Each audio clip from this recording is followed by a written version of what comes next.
JPS Techno courses medical coding, SAP FICO, SAP ABAP, SAP Security. For contact.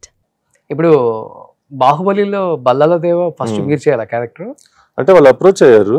ఎవరు రాజమౌళి గారు direct గా ఆయన manager phone చేసి వచ్చి కలవమన్నారు. వెళ్ళాను, రాజమౌళి గారిని కలిసాను. ఆయన్ని కలిసి ఎక్స్ప్లెయిన్ చేశారు క్యారెక్టరు. ప్రభాస్ గారు ట్రైనర్ నన్ను ట్రైన్ చేశారు. లక్ష్మణ సో లక్ష్మణ్ ట్రైన్ చేశారు. ఒక 3 weeks బాగా పిండేశారు. ఓకే. దాని తర్వాత దట్ కానీ రీజనింగ్ ఏమంటే ఫస్టే చెప్పారు, actually Rana was suppose to do but is not, dates ఏదో ప్రాబ్లం ఏదో అన్నారు. So are you willing to do అంటే yes sir of course. So 3 weeks తర్వాత మళ్ళీ వాళ్ళే లేదండి I think Rana is coming back, is going to do the character అంటే ఓకేనండి no problem. And maybe out of వాళ్ళు దేనికైనా అంటే మేబీ ఫెల్ట్ లేదు ఇంత ట్రైనింగ్ చేశాడు కాబట్టి కాలకి రోల్ చేస్తారని అడిగారు. కానీ అప్పటికే ఆ క్యారెక్టర్ డిజైన్ వేరేలా ఉండింది. ప్రాస్థెటిక్ మేకప్, ఫేస్ అంతా కవర్ అయిపోయి. సో అమ్మ వచ్చి నీ హైట్ కోసమే క్యారెక్టర్ వస్తుంది, మీ ఫేస్ కనిపి ఫస్ట్ సినిమా డెబ్యూ మీ ఫేస్ కనిపించట్లేదు, ఇది అదంటే బాగుండదు అంటే ఆవిడ ఆలోచన అప్పుడు. Plus I was also much younger కాబట్టి and she so senior in industry కాబట్టి ఆ decisions I let her make. Okay. పోతూ పోతూ ఈ 3 సినిమాలు నేను చేసింది అన్ని నాదే డిసిషన్స్.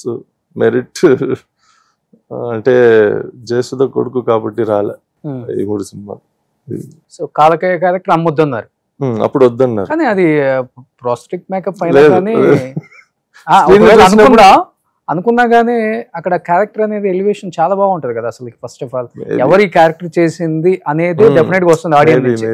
కానీ అదే ఇలా జరుగుతూ ఉంటాయి. సినిమా చూసిన తర్వాత అనిపించింది ఈ క్యారెక్టర్ నేను చేస్తుంటే బాగుండేది డెఫినెట్ గా అంటే అనిపిస్తుంది. కానీ that is part and parcel of cinema అండి. చాలా మంది ఇప్పుడు పెద్ద పెద్ద ఆర్టిస్టులు కూడా కొన్ని సినిమాలకి ఆల్మోస్ట్ వాళ్ళు అదేంటి సైన్ అయ్యి షూటింగ్ స్టార్ట్ అయ్యి ఒక షెడ్యూల్ చేసి కూడా వాళ్ళని సినిమా నుంచి తీసేసి రీప్లేస్ చేయడం జరుగుతాయి. సో ఇదైతే కొంచెం అట్లీస్ట్ ఒక కాన్వర్సేషన్ లో జరిగింది అంతే. కానీ 3 weeks జర్నీ చేశారు కదా ఆ మూవీతో. At the same time Rajamouli గారితో ఎవరికైనా ఒక డ్రీమ్, ఏ యాక్టర్ కైనా. Of course. సో అలాంటిది రాజమౌళి గారు ఏం చెప్పారు మీకు? నెక్స్ట్ మూవీలో డెఫినెట్ గా చేద్దాం ఒక role, don't worry, something is there, I will do అని, వి విల్ డూ టుగెదర్ అన్నారు. అదే if character is there I'm hoping he'll call. ఇంకా నెక్స్ట్ నుంచి రాజమౌళి గారిని కూడా కలవలేదు మీరు? లేదు, మళ్ళీ ఒకసారి బాహుబలి షూటింగ్ టైంకి షూటింగ్ రమ్మన్నారు. సరదాగా వెళ్ళి కలిసా. కూడా ఏం చెప్పలే, లంచ్ తిన్నామన్నారు, కలిసి లంచ్ తిన్నాము, రిటర్న్ వచ్చి. ఎవరెవరు? ప్రభాస్ గారు, అందరూ టెంట్, పెద్ద టెంట్ వేసి full crew. Rana also is there. వాళ్ళకి ఏమంటే దేర్స్ నో సపరేట్ గా వెళ్ళి హీరో బ్యాచ్ డైరెక్షన్ అందరు కలిసి తింటారు. So that is one great thing about. Okay. ఎంత పెద్ద ఆర్టిస్టులు, స్టార్స్, డైరెక్టర్స్ ఉన్నా దే ఆర్ టుగెదర్. బట్ ఆ 3 weeks జర్నీలో మీరు ప్రభాస్ తో ఏదైనా సీన్స్? లేదు, షూటింగ్ జరగలేదు. షూటింగ్ ట్రైనింగ్ ఇద్దరు మీరు చేయటం కానీ ఫైట్స్ సెపరేట్ గా. ఓకే. జస్ట్ జిమ్ ట్రైనింగ్ ఇదంతా జరిగింది, సెపరేట్ గా జరిగింది. ఆయనతో ఆయన కలవలేదు. ప్రభాస్ గారిని కలిసినప్పుడు ఏం చెప్పారు ఆయన? ఈ క్యారెక్టర్ అంటే కలవలేదు ప్రభాస్ గారిని. లంచ్కి వెళ్ళినప్పుడు కూడా? అప్పుడు వెళ్ళినప్పుడు కలిసాను కానీ they were busy doing their thing. Hi bye అంటే అంత డీటెయిల్ గా కూర్చొని మాట్లాడడం. ఇప్పుడు నేను డెఫినెట్ గా మిమ్మల్ని కలిసిన ఏ పర్సన్ అయినా ఫస్ట్ మీ కట్అవుట్ చూసి ఒక కాంప్లిమెంట్ ఇస్తారు కదా. ప్రభాస్ గారు ఇచ్చిన కాంప్లిమెంట్ ఏంటి? ప్రభాస్ వచ్చి is very chill out, so always I man అంతే. రానా నా కాలేజ్ నుంచి తెలుసు కాబట్టి రానాని కలిసినప్పుడు మేము ఇద్దరు అలా నించుని నువ్వు హైటా నేను హైటా కొంచెం అలా ఊరికే సరదాగా జోయల్గా ఉంటాం. That's it. నేను ఎక్కువ ఇండస్ట్రీ ఫ్రెండ్స్, ఇండస్ట్రీలో తిరగడం లేదు. ఎందుకంటే నేను హైదరాబాద్కి షిఫ్ట్ అయ్యి 2004లో షిఫ్ట్ అయ్యా. క్రికెట్ ఆడడానికి షిఫ్ట్ అయ్యా. సో ఎక్కువ క్రికెట్ ఆడుతూ ఉన్నా. I was not focused on ఈ సినిమా ఇండస్ట్రీలో ఎంటర్ అయ్యి సినిమా వాళ్ళతో ఫ్రెండ్స్ అవ్వడం అంటే. ప్లస్ టైమింగ్స్ ఇదన్నీ వేరే వేరేలో ఉంటాయి. మేము కూడా ఫస్ట్ లేట్గా వచ్చాము ఇండస్ట్రీ అంటే హైదరాబాద్కి.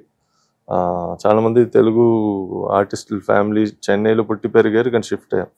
మాదేమంటే మా అమ్మ కూడా చెన్నైలో పుట్టి పెరిగారు. Her father side is basically from Chennai. So మాకు ఆ ఊరు వదిలేసి రావడం కొంచెం టైం పట్టింది. షిఫ్ట్ కూడా లేట్గా అయ్యాం కాబట్టి ఉన్నారు ఫ్రెండ్స్, బట్ వీ డోంట్ ఎక్కువ కలవం, తిరగం. ఇప్పుడు మీకు స్కూల్ మేట్స్, కాలేజ్ మేట్స్ అంటే ఎవరు లేరా? ఇండస్ట్రీ ఇప్పుడు heroes, industry heroes, college mates అంటే Saidharam Tej. Okay. But he's very close to my cousin brother. ఎవరు? మన నరేష్ గారు కొడుకు నవీన్ కి.